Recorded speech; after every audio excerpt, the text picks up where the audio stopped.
것들이 바로 이 크로마토그래피법으로 분리할 수 있는 방법. 마찬가지로 용해도 차이를 이용한 거라는 걸 알 수 있죠. 그러니까 이거 다 용해도 차이라는 거예요. 그 다음에 또 뭐가 있냐면, 여기도 혼합물을 분리한다는 건 뭐냐면 물질의 특성이 있었잖아요. 그 물질의 특성들이 뭐가 있었어? 밀도 있었고, 그 다음에 용해도 있었고, 그 다음에 끓는 점, 녹는 점, 어는 점 등등이 있었잖아. 얘네들의 특성을 이용해 가지고 어떻게 한다? 물질을 분리해 낼 수 있다. 이게 바로 혼합물 분리의 과정이 되는 거예요. 그러니까 혼합물 분리를 알려면 기본적으로 밀도가 뭔지, 용해도가 뭔지, 끓는 점이 뭔지 각각의 특징들을 알아야 되겠지. 앞장에 있는 우리 영상들을 보고 오시기 바라고요. 자, 그럼 첫 번째로 밀도 차이를 이용해서 우리가 분리하는 과정. 자, 밀도 차이를 이용해서 혼합물을 어떻게 분리할까? 자, 밀도 차이는 간단하죠. 밀도가 작은 애는 위로 뜨고 큰 애는 아래로 가라앉는다 그랬잖아. 그러니까 이런 식으로 관련해서 우리가 분리되는 애들을 찾으면 되겠지. 뭐가 있겠어? 벽시 고르기 할 때. 자, 좋은 벽시는 물에 가라앉고 쭉정이는 위에 뜬다. 껍질은 위에 뜰 거 아니에요. 밀도 차이 이용하는 거잖아. 그 다음, 뭐 달걀. 신선한 달걀은 가라앉고 상한 달걀 위로 뜬다. 왜냐면 오랜 시간이 지나 상하잖아. 그럼 여기 달걀 속에서 이 증발이 일어나가지고 여기에 공기가 차요. 자, 공기가 차니까 밀도가 작아져서 오래된 달걀은 위로 뜨게 되는 거예요. 이런 거. 그 다음에 뭐 모래하고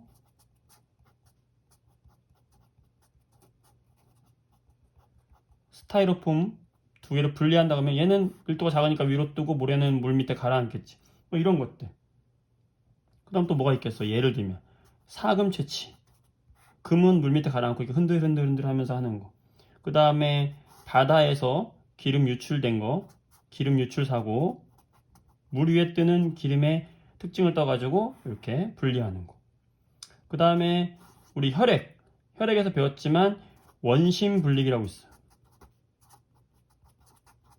이 원심 분리기는 뭐냐면 이렇게 시험관을 원으로 생긴 곳에다가 매달아 놓고요. 얘를 휙 돌리면은 원심력에 의해 돌리면은 얘가 쫙 펼쳐지면서 무거운 물질은 위로 가요. 그러면서 어떻게 분리가 되냐면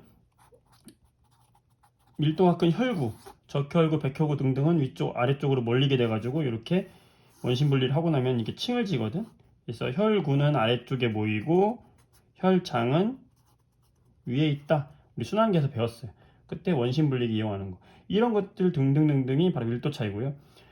물과 기름과 관련된 게 다 밀도 차이니까 뭐 예를 들어서 뭐 간장과 기름도 간장이면 물 성분이거든. 이런 것도 다 분리할 수 있는 거예요. 그래서 그 다음 또 예를 들면은 물과 사이화탄소. 사이화탄소라고 하는 물질도 물보다 무겁고 물과 섞이지 않는 물질이거든요. 얘하고 물의 분리 이런 것도 밀도 차이를 이용한 성질이다. 사이화탄소, 염소가 4개짜리인 CCl4를 얘기하는 거예요. 여기 탄소에 염소 4개가 붙어 있는 게 사이화탄소거든요. 정사면 제고죠. 얘는 이제 무극성 분자이기 때문에 극성 분자인 물과 섞이지 않고요. 물보다 밀도가 커요. 그래서 이렇게 분리가 된다. 밀도 차이를 이용해서 이런 식으로 혼합물을 분리할 수 있겠죠. 그 다음 용해도 차이를 이용해서 혼합물 분리할 수 있을까요? 자, 용해도 차이 할 수 있겠지. 어떻게? 가장 큰 특징은 뭐냐면 용해도는 이렇게 온도에 따라서 용해도가 큰 물질과 온도에 따라서 용해도가 작은 물질 A와 B가 있을 때 얘를 가열을 했다가 냉각을 시키면 A 같은 경우는 여기 녹아 있다가 냉각을 시키면 여기로 오게 되니까 이 차이만큼이 석출되지만 B는 석출이 안 된단 말이죠. 그래서 이렇게 용해도 차이가 큰 애들 A와 B 사이에 이렇게 용해도 곡선의 차이가 큰 애들은 우리가 분리가 가능하다라는 거죠. 자, 그러면 어떤 예들이 있는지 좀 생각해 봅시다. 그래서 대표적으로 이제 나와 있는 게 우리가 A 같은 게 대표적으로 붕산이고요. 얘가 염화나트륨이거든. 염화나트륨. 그래서 붕산과 염화나트륨의 또 용해도 차이를 이용해서 분리하는 거. 이런 과정을 우리가 결정을 얻는다. 그래서 재결정이라고 이야기합니다. 그래서 대표적인 게 이런 붕산과 염화나트륨의 분리, 그 다음에 붕산과 염화나트륨의 분리, 그 다음에 천일염에서 소금 없는 방법, 그 다음에 뭐 정제하는 과정, 약품을 정제하는 과정, 뭐 이런 것들이 용해도 차이를 위해서 분리하는 방법이다 라고 생각하면 되고요. 여기서 이제 한 가지 나오는 특징이 분리하는 방법 중에 크로마토그래피법이 있어요. 자, 크로마토그래피라는 건 뭐냐면 용해도라는 거는 용매에 녹는 정도잖아요. 그러니까 어떤 물질을 녹였는데, 자, 사인펜을 예를 들어 볼게요. 자, A라는 점을 딱 찍었어. 찍었을 때 여기 물이라는 용매를 묻혔어요. 그럼 이 물이 걸음종에 따라서 흡수될 거 아니야. 그럼 물이 이렇게 따라서 올라갈 때 여기 있는 사인펜의 성분이 물을 따라가는 속도가 이 안에 있는 성분만 다르단 말이야. 이렇게. 그래서 A와 B와 C라는 성분으로 분리가 된다고. 이건 뭐냐면 용매를 따라가는 속도 차이에 의해 생기는 거예요. 일단 용매에 잘 녹아야 되고 따라가는 흡착력, 속도가 빠르면 A까지 가게 되는 거죠. 그래서 이렇게 분리가 되면 A 성분, B 성분, C 성분이 나눠질 수 있구나. 그래서 같은 곳에 위치하면 성분이 같다. 다른 곳에 위치하면 성분이 다르다. 이런 식으로 우리가 크로마토그래피라는 것은 용매에 녹아서 따라가는 속도 차이를 이용해서 우리가 분리하는 거다 라고 생각하면 되고요. 그래서 크로마토그래피를 분리하는 게 우리 가장 많은 게 바로 지금 얘기한 것처럼 색소 분리하는 거. 그 다음에 운동선수 도핑 테스트도 다 이런 걸로 하는 거예요. 도핑 테스트도 크로마토그래피, 이 종이 크로마토그래피는 아니지만 그 성분 속에 특정한 약성분이 있느냐, 그 약성분의 속도 차이가 계산해 놓은 게 있으니까 거기에 나타나면 약물을 했구나 알 수 있는 거죠. 이런 거. 그 다음에 뭐 농약이나 중금속 등이 녹아 있는지를 크로마토그래피를 통해서 알 수 있어요. 그 다음에 뭐 등등등등 이런 것들이 바로 이 크로마토그래피법으로 분리할 수 있는 방법. 마찬가지로 용해도 차이를 이용한 거라는 걸 알 수 있죠. 그러니까 이거 다 용해도 차이라는 거예요. 그 다음에 또 뭐가 있냐면 용해도 차이 중에 추출이라는 게 있어요. 추출은 뭔가 뽑아낸다는 거잖아. 가장 쉬운 게 여러분들 녹차 찻잎에서 녹차가 우러나온다 이런 거. 뭔가 우러나오게 특정한 성분을 뽑아내는 거 이런 게 추출이에요.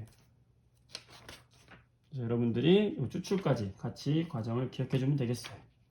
아시겠죠? 이런 게 용해도 차이다. 밀도 차이를 위해서 하는 거, 용해도 차이를 이용해서 구하는 거. 자, 그 다음에 끓는 점 차이 이 한 장에 못 하겠네요. 잠시만요.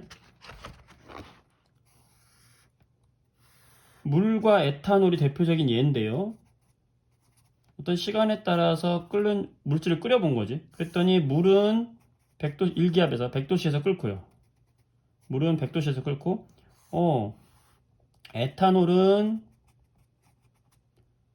78도씨에서 끓더라. 이랬을 때 이 물과 에탄올의 혼합물을 여기다가 같이 섞어주면은 물과 에탄올 다 섞이거든. 그럼 투명해서 구분이 안 돼요. 그럼 얘를 끓여주면은 끓는 점이 낮은 애가 먼저 끓어 나오겠지. 바로 에탄올이요. 그럼 에탄올이 이렇게 끓어 나온단 말이지. 그럼 이 에탄올을 식혀가지고 여기서 따로 모으게 되면은 한쪽에는 에탄올이 모아질 것이고 한쪽에는 물이 남아있을 거니까 이런 식으로 분리가 가능하다. 끓는 점 차이를 이용하는 거죠.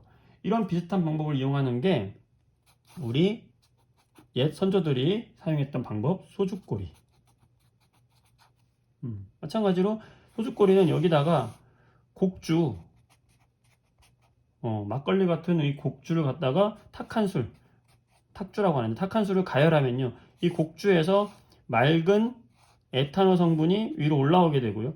여기서 이제 찬물을 이용해서 식힌 다음에 얘를 걸러내게 되면 지금 방법 똑같잖아. 걸러내게 되면은 여기에 맑은 소주를 얻어내게 된다. 끓는 점 차이 이용하는 거죠. 소주꼬리. 이런 거 소주꼬리라고 그래요. 그 다음에 바닷물에서 식수를 얻는 것도 마찬가지예요. 우리가 바닷물을 짠물이잖아. 바닷물에는 여러 가지 성분이 들어있어. 그럼 여기서 얘를 햇빛을 이용해 가지고 가열하거나 불을 이용해서 가열하면은 순수한 물만 끓여 가지고 얻으면 우리가 물을 얻을 수 있겠죠. 이런 식으로 끓는 점 차이를 이용하는 거죠. 그 다음에 이제 시험에 한 잘 나오는 게 바로 뭐냐면 원유의 분리가 되겠죠.